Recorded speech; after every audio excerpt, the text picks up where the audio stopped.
जोहार, जय हिंद दोस्तों। स्वागत है आपके अपने YouTube channel Eco Star by Santosh Chauhan. आज हम लोग जो है प्रोजेक्ट परख के अंतर्गत जो मॉडल पेपर जारी किए गए हैं उनमें जो मॉडल पेपर 5 है, जो 5वां मॉडल पेपर है, हम लोग उसे देखते हैं कि इस मॉडल पेपर में कौन कौन से ऑब्जेक्टिव प्रश्न हैं और कौन कौन से सब्जेक्टिव प्रश्न हैं जो एग्जाम में आ सकते हैं। चलिए हम लोग आगे बढ़ते हैं।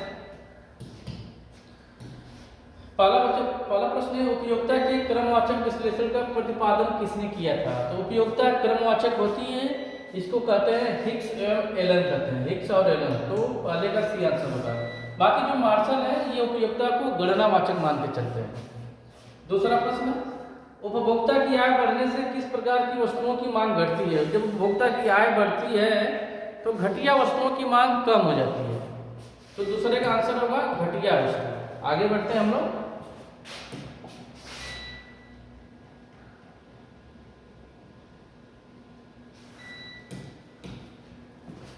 उत्पादन फलन को व्यक्त करता है। उत्पादन फलन जो होता है Q is the function of होता है कैपिटल एंड लेबर होता है। इसमें दूसरी चीजें भी शामिल हो सकती हैं, तकनीकें भी आ सकती हैं।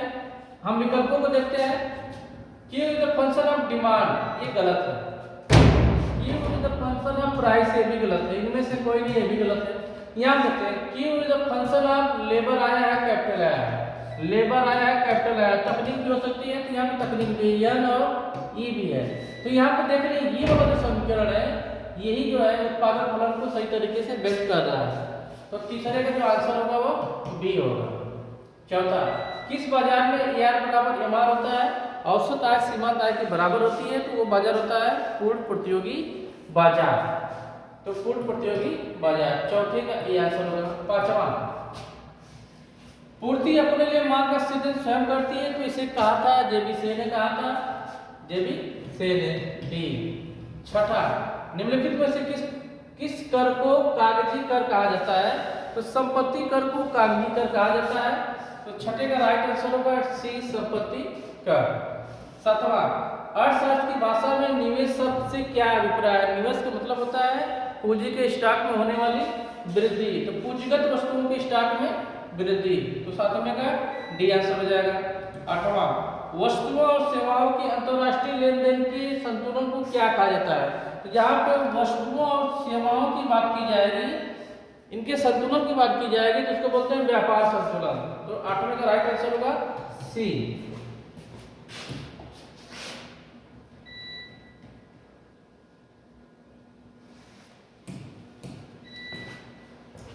सामान्यतः एक औसत उत्पाद वक्र का आकार होता है। तो एक औसत जो उत्पाद वक्र होता है, जो एवरेज प्रोडक्ट ऑफ लेबर होता है, वो उल्टे यू आकार का होता है, एपीएल होता है।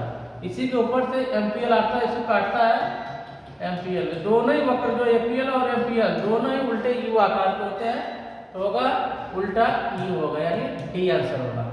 10वां, निम्नलिखित चित्र प्रदर्शित करता है। ये देख रहे चित्र है, ये कीमत है, ये मात्रा है। तो कीमत की समांतर है, ये मात्रा पे ये लंब है।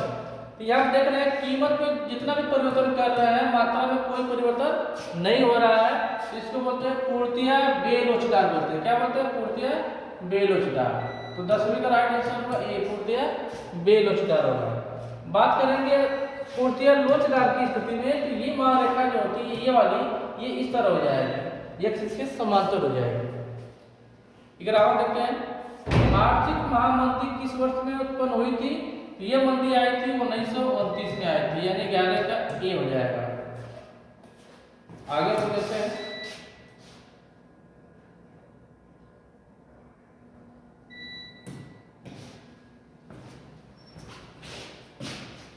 समष्टि अर्थशास्त्र का जनक किसे कहा जाता है।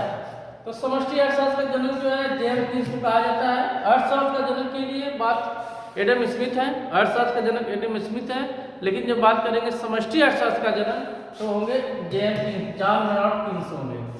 13, वस्तुओं तथा सेवाओं के प्रवाह में वृद्धि हुए बिना मौद्रिक प्रवाह में वृद्धि होने से अर्थव्यवस्था पर क्या प्रभाव पड़ेगा।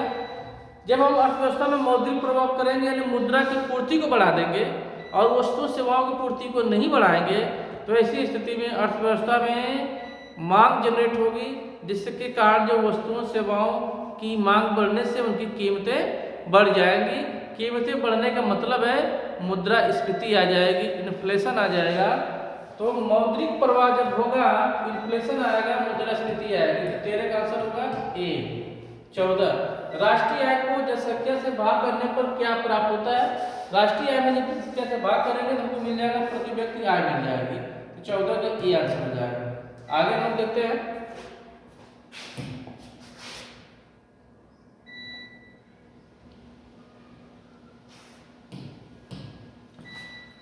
15 भारत में 1 रुपये का नोट कौन जारी करता है? भारत में 1 रुपये का नोट जो है वो भारत सरकार का वित्त मंत्रालय जारी करता है, नहीं।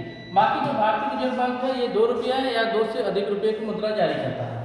16 व्यापारिक बैंक की प्राथमिक कार्य जमायत स्वीकार करना सही, ऋण देना सही, साख निर्माण ये भी सही, यानी सही आंसर होगा डी उपयुक्त सभी। 17 केंद्रीय विचारधारा के अंतर्गत आय के संतुलन का निर्धारक निम्न में से कौन है? तो बात हो रही केंद्रीय विचारधारा की, इसके अंतर्गत जो आय का जो निर्धारण होगा वह सामूहिक मांग और सामूहिक पूर्ति के द्वारा होता है, यानी ए और बी दोनों। जहां पे समग्र मांग समग्र पूर्ति के बराबर हो जाता है तो उसी जगह जो है आय के संतुलन का निर्धारण हो जाता है, यानी सी हो जाएगा। 18वां सीमांत उपभोग प्रवृत्ति 1 है तो गुणक का मान क्या होगा? गुणक के बराबर होता है 1/1 माइनस MPC होता है। यहाँ पे सीमांत उपभोग प्रवृत्ति यानी MPC दिया है, 1 दिया है, मान रख दीजिए 1/1 माइनस 1 यानी 1/0। 0 से किसी संख्या से में भाग देंगे, 0 से हम किसी संख्या में भाग देंगे तो उसका मान आता है अनंत आता है। तो 18 का राइट आंसर होगा अनंत। बजट शब्द की उत्पत्ति, बजट जो है फ्रेंच से आया, फ्रेंच भाषा का शब्द है। 20वां अर्थव्यवस्था में विनिमय दर कौन निर्धारित करता है? अर्थव्यवस्था में जो विनिमय दर है ये मांग तथा पूर्ति की शक्तियां निर्धारित करती हैं। तो 20 का आंसर होगा सी। आगे हम लोग देखते हैं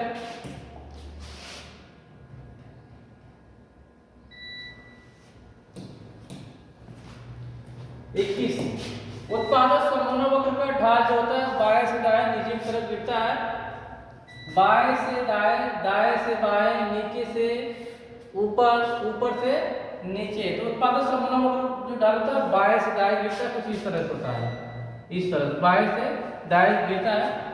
तो इसका होगा 21 का ए। 22 आर्थिक समस्या मूलतः किस तथ्य की समस्या है?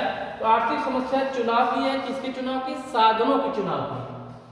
फर्म का चयन गलत है, उपभोक्ता का चयन गलत है, साधनों का आवंटन ये भी गलत है। चुनाव की आर्थिक समस्या मूल रूप से जो है साधनों के चुनाव की समस्या है। तो 22 का बी होगा। 23 जब कुल उपयोगिता घटने लगती है, जब कुल उपयोगिता घटेगी तो सीमांत उपयोगिता ऋणात्मक होगी। सीमांत उपयोगिता क्या होगी? ऋणात्मक होगी। 23 का बी आंसर हो जाएगा। 24 कॉफी के मूल्य में वृद्धि से चाय की मांग पर क्या प्रभाव पड़ेगा? तो कॉफी का मूल्य जब बढ़ेगा तो कॉफी पीने वाले कम हो जाएंगे और कॉफी पीने वाले लोग जो है चाय पीना शुरू कर देंगे, यानी चाय की मांग बढ़ जाएगी। चाय की मांग क्या हो जाएगी? बढ़ती है। तो 24 का ए आंसर होगा। 25 पैमाने के प्रतिफल की अवस्थाएं कितनी होती हैं? 3 होती हैं। पैमाने के प्रतिफल की 3 अवस्थाएं होती हैं, वृद्धिमान पैमाने का प्रतिफल, ह्रासमान पैमाने का प्रतिफल और स्थिर पैमाने का प्रतिफल। 26 एक फर्म अपने स्थिर साधनों को किस अवधि में नहीं बदल सकता है? तो अल्पकाल में जो है, अल्पकाल में जो है स्थिर साधनों में कोई परिवर्तन नहीं होता है। अल्पकाल में कुछ साधन स्थिर और कुछ साधन परिवर्तनशील होते हैं। स्थिर साधनों को नहीं बदला जा सकता। तो 27 देखते हैं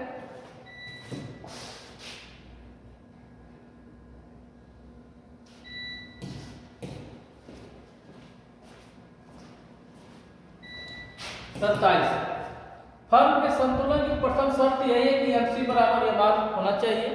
तो राइट आंसर यही है। 28 वस्तु की पूर्ति के निर्धारक घटक कौन कौन से हैं? कीमत भी होता है, संबंधित वस्तुओं की कीमतें भी होती है, उत्पादन के साधनों की कीमत भी होती है। तो राइट आंसर होगा डी पर सभी। 29 निम्नलिखित में से किसने कीमत निर्धारण प्रक्रिया में समय तत्व विचार प्रस्तुत किया? मार्शल। मार्शल जो है कीमत के निर्धारण में समय के महत्व को भी स्वीकारते हैं। 30 एकाधिकार की विशेषता है। तो एकाधिकार में एक ही विक्रेता होता है और क्रेताएं बहुत सारे होते हैं, उपभोक्ताएं कई सारे होते हैं। तो एक ही विक्रेता होगा, अधिक क्रेता होंगे। 30 का राइट आंसर होगा सी। तो ये रहा 30 प्रश्नों का एक ऑब्जेक्टिव सेट रहा। इसमें से भी कई सारे प्रश्न एग्जाम में आ सकते हैं। थोड़ा सा हम लोग आगे बढ़ते हैं, देखते हैं तो लघुत्तरी प्रश्न कौन कौन से हैं, लघुत्तरी कौन है और दीर्घोत्तरी कौन कौन से प्रश्न हैं। थोड़ा आगे बढ़ते हैं।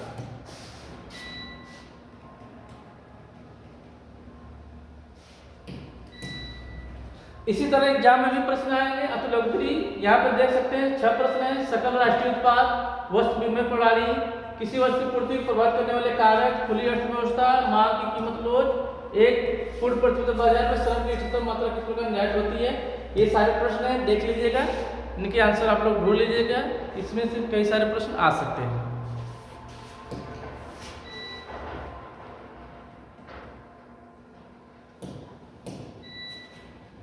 लघुत्तरी प्रश्न की बात की जाए, सम सीमांत उपयोगिता नियम देख लीजिएगा, बाजार मांग के निर्धारित तत्वों को पता है, देख लीजिएगा, अधिकार की विशेषताएं देख लीजिएगा, व्यापार से भुगतान से क्या है देख लीजिएगा अंतर, सरकारी बजट में प्राथमिक घाटा 500 करोड़, ब्याज भुगतान 200 करोड़, राजकोषीय घाटा पूछा जा रहा है, इसको मैं बता दे रहा हूँ।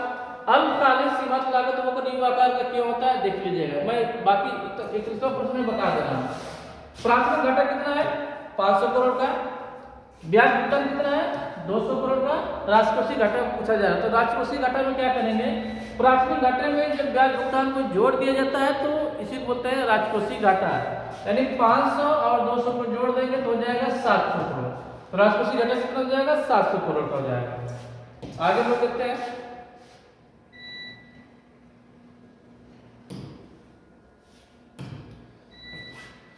दीर्घोत्तरी प्रश्न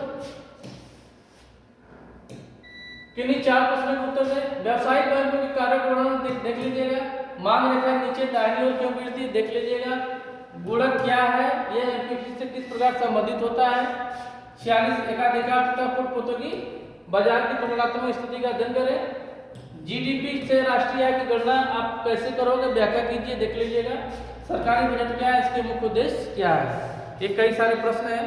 तो अब तक मैंने जो है 5 जो मॉडल पेपर थे सबको मैंने बता दिया है। आप एक एक करके हर मॉडल के ऑब्जेक्टिव प्रश्नों को देख लीजिएगा। 100% जो है ऑब्जेक्टिव प्रश्न जो है इसी मॉडल पेपर से आएंगे। इसके अलावा जो है इन 5 मॉडल पेपर में जो लघुत्तरी प्रश्न है, जो लघुत्तरी प्रश्न है, जो दीर्घोत्तरी प्रश्न है, आप लोग इसको भी देख लीजिएगा। सारे प्रश्न जो है इन्हीं 5 मॉडल पेपर में से फंसने की 100% संभावना है। तो आज के लिए इतना ही, धन्यवाद।